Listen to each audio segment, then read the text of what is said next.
Digital marketing లో అనుభవం ఉన్న ఎగ్జిక్యూటివ్స్ కావాలను సంప్రదించవలసిన నెంబర్లు 8688926084. గ్రూప్ 2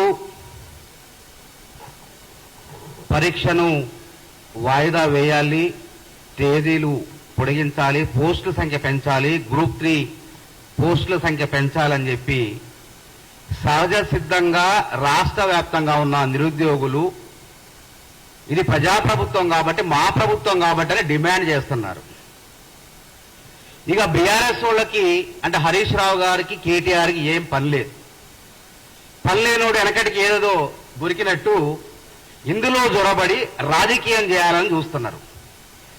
నిన్న మోతీలాల్ అంటే మా యూనివర్సిటీ విద్యార్థి, ఒక ప్రతిభావంతుడు, ఒక గ్రూప్ 1 యాస్పిరెంట్ అందరి కోసం తను మీరేసుకొని ఆమరణ దీక్షగా చేస్తే హరీష్ రావు అసలు నిరుద్యోగుల దగ్గర నిరుద్యోగులంటే పడిన హరీష్ రావు గారు నిన్న వెళ్ళి అక్కడ మాట్లాడుతుంటే హాస్యాస్పదంగా ఉంది. ఇది ఎట్లా ఉందంటే 100 ఎలుకలు తిన్న పిల్లి తీర్థయాత్రలకు పోయినట్టుంది కథ. బీఆర్ఎస్ 10 ఏళ్ల పాలనలో నిరుద్యోగుల జీవితాలను నాశనం చేశారు. కాంగ్రెస్ పరిపాలన రేవంత్ రెడ్డి గారి ముఖ్యమంత్రి గారి నాయకత్వంలో నిరుద్యోగులకు మేలు జరుగుతుంది, మేలు జరిగే విధంగా పకడ్బందీగా ప్రణాళికలతో ముందుకు పోతుంటే బీఆర్ఎస్ వాళ్ళకి ఎట్లాగూ పని లేదు. ఎందుకంటే రుణమాఫీ మీద మొన్నటిదాకా ఎట్లాగూ హరీష్ రావు గారు రాజీనామా చేయాల. 2 లక్షల రుణమాఫీ చేయము అనుకున్నారు. 2 లక్షల రుణమాఫీ చేసేసరికి వాళ్లకు చేయటానికి ఉద్యమాలు లేక ఈ కృత్రిమ ఉద్యమాన్ని పట్టుకొని వేలాడే ప్రయత్నం చేస్తున్నారు. 2 లక్షల రుణమాఫీ అయితే రాష్ట్రంలో 2 లక్షల ఉద్యోగాల భర్తీకి ముఖ్యమంత్రి రేవంత్ రెడ్డి గారు ఉద్యోగాల క్యాలెండర్ ని రూపకల్పన చేయబోతున్నారు రేపు భర్తీ అయితే. ఇది చిన్న సమస్య. ఈ చిన్న సమస్యను గోరంత సమస్యను కొండంత చేసే ప్రయత్నం బీజేపీ వాళ్ళు బీఆర్ఎస్ వాళ్ళు ప్రయత్నం చేస్తున్నారు. నిరుద్యోగులకు నేను నిన్న బల్మూరు వెంకట్ మేము పోయినాం, అధికారంలో ఉండి కూడా ధైర్యంగా నిరుద్యోగుల గురించి కొట్లాడినాం కాబట్టి పోయి మోతీలాల్ నాయక్ తో మాట్లాడి దీక్ష విరమించు మోతీలాల్ నాయక్, ప్రభుత్వం మీరు చెప్పింది వినే ప్రభుత్వమే కానీ అనవసరంగా మీరు మీ ఆరోగ్యాలని పాడు చేసుకోవద్దని మోతీలాల్ నాయక్ చెప్పడం కూడా జరిగింది. మేము పార్టీ పరంగా మేము రావటం జరిగింది. ప్రభుత్వంతో ముఖ్యమంత్రి గారితో మీ డిమాండ్లన్నీ కూడా మాట్లాడేసి మీ సమస్యలన్నీ కూడా పరిష్కారం అయ్యేలాగా చేస్తామని మేం చెప్తే మోతీలాల్ నాయక్ ప్రాణం మీదకు తెచ్చే ప్రయత్నాలు హరీష్ రావు, కేటీఆర్, కేసీఆర్ కుట్రబంతున్నారు. ఆ రోజుల్లో నిరుద్యోగులు బోడా సునీల్ నాయక్ ఆత్మహత్య చేసుకుని లెటర్ రాసి సాగరు నా సాగుకు ముఖ్యమంత్రి ఆ రోజు ముఖ్యమంత్రి కేసీఆరే కారణమని. కానీ ఈ రోజు నిరుద్యోగుల పక్షంగా మేము మాట్లాడే ప్రయత్నం చేస్తా అంటే మమ్మల్ని అడ్డుకునే ప్రయత్నం చేసే కుట్రలు చేశారు అక్కడ.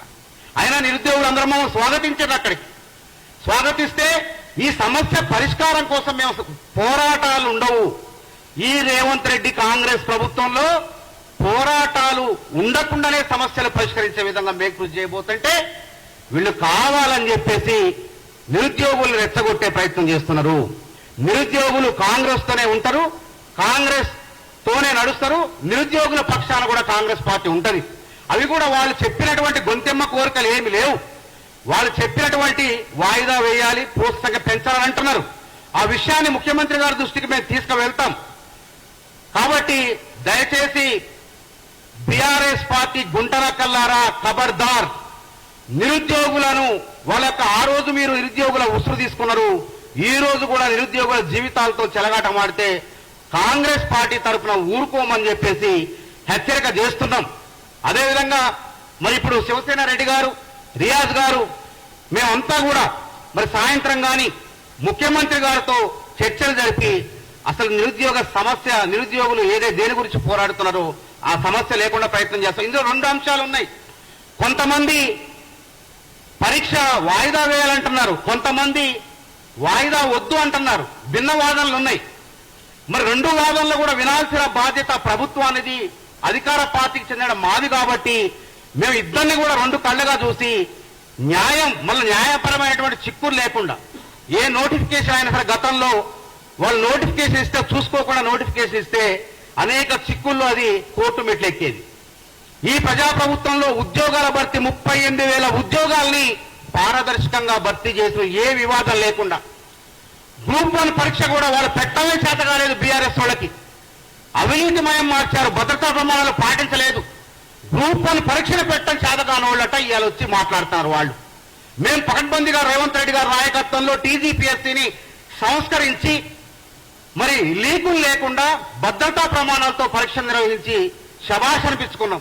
అది తట్టుకోలేనట్లు వాళ్ళు కోడిగుడ్డు మీద ఈకలు బీకే విధంగా ఏం దొరికిద్దా అని చెప్పేసి ఈ చిన్న అంశాన్ని పట్టుకొని రాద్ధాంతం చేసే ప్రయత్నాలు చేస్తున్నారు.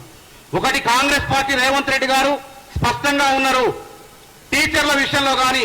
ఎందుకంటే స్కూళ్లు ప్రారంభమైన ప్రభుత్వ విద్యని పటిష్టం చేయటానికి ప్రభుత్వం కంకణబద్ధంతో ఉన్నది. ప్రభుత్వ విద్య అంటే పేదవాళ్ళు చదువుకున్నారు పాఠశాల, ప్రభుత్వ పాఠశాలలో. అట్లాంటి వాళ్ళ పేదవాళ్లకు విద్య అందాలంటే టీచర్లు పాఠశాలకు వెళ్ళాలి. టీచర్లు పాఠశాలకు వెళ్ళాలంటే పరీక్ష ఏదైతే ఉపాధ్యాయ పరీక్షలో డిఎస్సి ఏదైతే ఉన్నదో అది కూడా సక్రమంగా జరగాలి. ఎందుకంటే ఏకోపాధ్యాయ పాఠశాలల్ని నేను మూసివేయనని చెప్పేసి సంచలనాత్మకమైన నిర్ణయం తీసుకున్నారు ముఖ్యమంత్రి గారు. అంటే దాని ఉద్దేశం ఏంది? ఏకోపాధ్యాయ పాఠశాలలో ఒక 4000 పాఠశాలని మూసివేసింది. ఆ కారణంగా ఆ బీఆర్ఎస్ ప్రభుత్వం అంటే 4000 × 3 పోస్టులు అంటే 12,000 పోస్టులు నిరుద్యోగులకు పొట్టగొట్టే ప్రయత్నం చేసింది టీచర్ అభ్యర్థులకు బీఆర్ఎస్ ప్రభుత్వం. కానీ రేవంత్ రెడ్డి గారు అదనంగా ఉద్యోగ కల్పన చేసే విధంగా ఏకోపాధ్యాయ పాఠశాలను మేము మూసివేయమని చెప్పేసి ధైర్యంతో సాహసంతో పేరు నష్టం వచ్చినా సరే పేదవాడికి విద్య అందాలి. ప్రభుత్వ బడిలో చదివేది దాదాపు సుమారు 30,000 పాఠశాలలు ఉన్నాయి. అందులో వాళ్లకు విద్యను అందిస్తామని చెప్పేసి వారు స్పష్టంగా పేర్కొనడం జరిగింది. ఇవన్నీ చూసి 2,000 కోట్లు పాఠశాల అభివృద్ధికి నేను కేటాయిస్తా అని చెప్పి రేవంత్ రెడ్డి గారు స్పష్టంగా పేర్కొనేసరికి తట్టుకోని బీజేపీ వాళ్ళకి అసలు ఛాన్సే లేదు. బీఆర్ఎస్ వాళ్ళు అధికారం కోల్పోయి ఏదో రకంగా మళ్ళీ జనాల్లో పోవాలనే ఆలోచనతో ఈ విధంగా ప్రజల కోసం మేలు చేస్తున్నటువంటి కాంగ్రెస్ ప్రభుత్వాన్ని తప్పుబట్టే ప్రయత్నం చేస్తున్నారు. కాబట్టి ఈ కుట్రలన్నింటినీ కూడా మేమంతా కూడా శివసేనారెడ్డి, బల్మూరు వెంకటు, బాలలక్ష్మి, దయాకరు, రియాజ్ గారు మేమందరం కూడా నిరుద్యోగుల పక్షాన ఉండి కొట్లాడతాం. దయచేసి మోతీలాల్ నాయక్ మేము విజ్ఞప్తి చేస్తున్నాం గాంధీ భవన్ నుంచి, ఇకనైనా నీ కోసం నిరుద్యోగుల కోసం మేమంతా పనిచేసినాం గతంలో కూడా. మీరు దీక్ష విరమించండి. ముఖ్యమంత్రి గారు కూడా మేము మాట్లాడతాం, మీ ప్రాణం మీద తెచ్చుకోవద్దు, ఏ నిరుద్యోగి కూడా ఏ త్యాగానికి కూడా ఒడిగొట్టొద్దని చెప్పేసి ఈ సందర్భంకు మేము ఉన్నామని చెప్పేసి తెలియజేస్తూ ఈ అవకాశం ఇచ్చేందుకు ధన్యవాదాలు తెలుపుతూ ముగిస్తున్నాం. డిజిటల్ మార్కెటింగ్ లో అనుభవం ఉన్న ఎగ్జిక్యూటివ్స్ కావాలను సంప్రదించవలసిన నెంబర్లు 8688926084.